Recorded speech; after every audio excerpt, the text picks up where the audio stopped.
Kita ini kan hidup di dalam arus komersialisasi dan kapitalisasi yang saya pikir membuat orang itu menjadi kecenderungannya sama semua. Kalau ada orang ingin memiliki apa, orang lain juga harus memiliki apa. Dan ketika orang lain mengatakan apa, orang itu menjadi tidak percaya diri karena merasa penilaian orang menentukan dirinya. Nah, hal seperti itu sebenarnya dalam hidup ini tidak berguna. Makanya setiap keunikan itu sebenarnya menjadi identitas dan menjadi harta berharga bagi seorang individu. Karena namanya individu itu kan setiap orang beda. Coba di dunia ini ada nggak manusia yang mukanya, wataknya, kebiasaannya sama? Tidak ada. Pada dasarnya semua orang itu berbeda.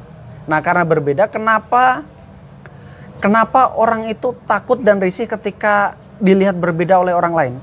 Kalau pada dasarnya memang kita berbeda. Seperti contoh begini. Kalau di Amerika Serikat itu anak-anak kecil dari mulai SD, SMP atau SMA itu kan tingkatan sekolah seperti itu kan tidak ada namanya penyeragaman seragam anak sekolah. Setiap orang tua, setiap anak itu bebas memilih baju apa yang dia kenakan untuk belajar di sekolahan. Beda dengan Indonesia. Dari TK, SD, SMP, SMA, semua orang disamaratakan oleh seragam-seragam tertentu yang sebenarnya itu merugikan diri individu. Kenapa merugikan? Karena pada dasarnya setiap orang beda, setiap orang punya selera beda untuk berpakaian. Entah dia sekolah menggunakan celana panjang atau pendek, celana merah atau hitam, emang apa urusannya dengan guru dan sekolah? Kan sekolah itu kan yang dididik kan nalarnya gitu loh, bukan dengkul atau bukan jari kakinya. Jadi orang pakai sepatu atau sendal, orang pakai celana pendek atau panjang, sebenarnya ya urusan siswa itu tidak ada urusannya dengan sekolah, apalagi peraturan-peraturan yang diciptakan guru. Toh sebenarnya kan sekolah itu kan institusi ekonomi, bukan sosial atau pendidikan murni.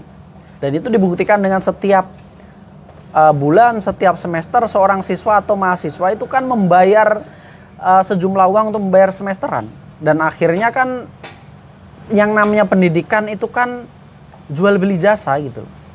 Jadi seorang siswa, mahasiswa itu datang membeli jasa keilmuan dari seorang yang namanya guru atau dosen. Dan ketika dia membayar, maka dosen itu menunaikan kewajibannya, yaitu memberikan jasa pengajaran. Dan itu dibuktikan kalau seorang siswa atau mahasiswa tidak mampu membayar semesterannya, kan dia dihukum, dia sebagai anak kuliah dicutikan atau dihukum supaya tidak bisa masuk pendidikan lagi gitu, karena dia belum bayaran. Nah, itu kan menandakan bahwa sekolah dan universitas itulah institusi ekonomi dan sifatnya hanya transaksi sebenarnya. Karena sifatnya transaksi, maka ketika seorang mahasiswa sudah bayar, ya sudah. Urusan dia pakai celana atau tidak, pakai kaos atau kemeja, itu kan urusan mahasiswa.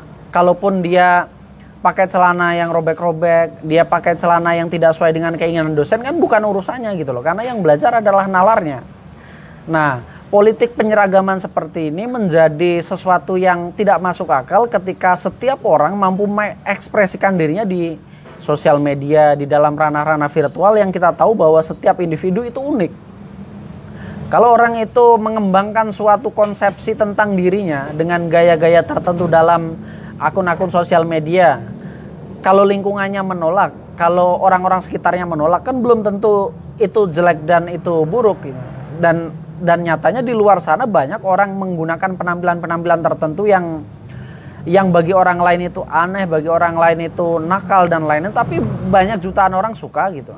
Misalnya dalam kasus Awkarin, kalau teman-teman perhatikan, itu kan awalnya dia dicerca banyak orang gitu dengan penampilan yang dianggap tidak sesuai dengan seorang yang muslim dan lain-lain gitu kan.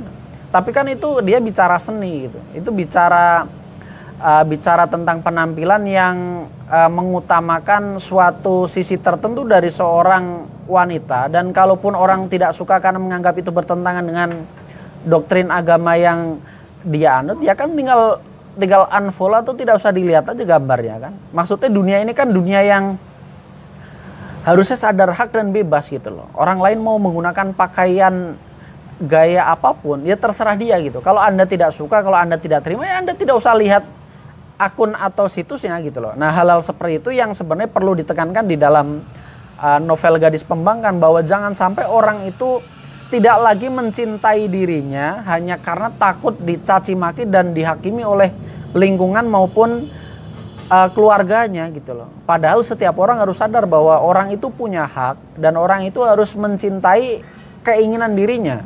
Karena kalau sampai orang itu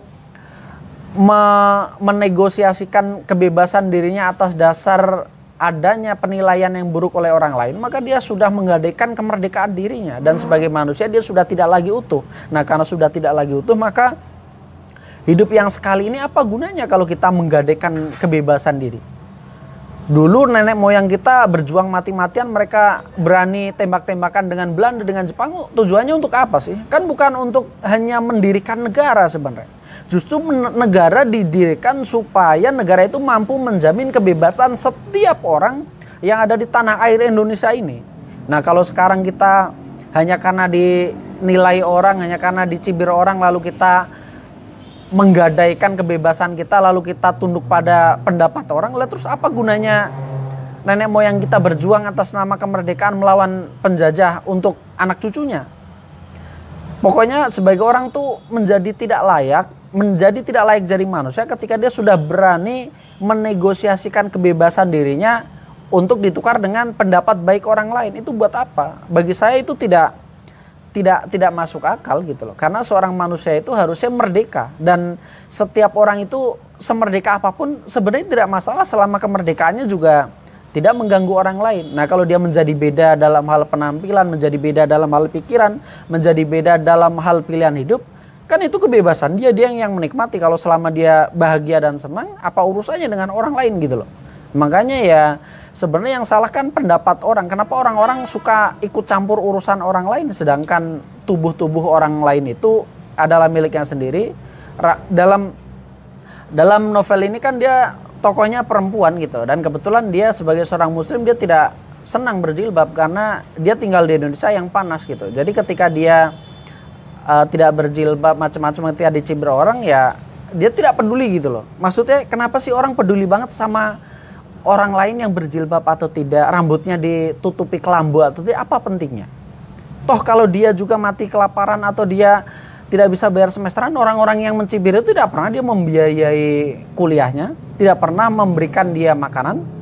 Maksudnya kenapa sih orang Indonesia suka banget menilai orang, tapi dia sendiri sebenarnya tidak mau terlalu tahu kehidupan orang itu? Maksud saya begini, kalau memang orang itu mau tahu, kan harusnya dia, kalau dia berani mengomentari hidup orang, harusnya dia juga berani memastikan apakah orang itu sudah makan atau belum, orang itu sudah utangnya sudah lunas atau belum. Itu namanya peduli dan ikut campur urusan orang lain, itu kan begitu.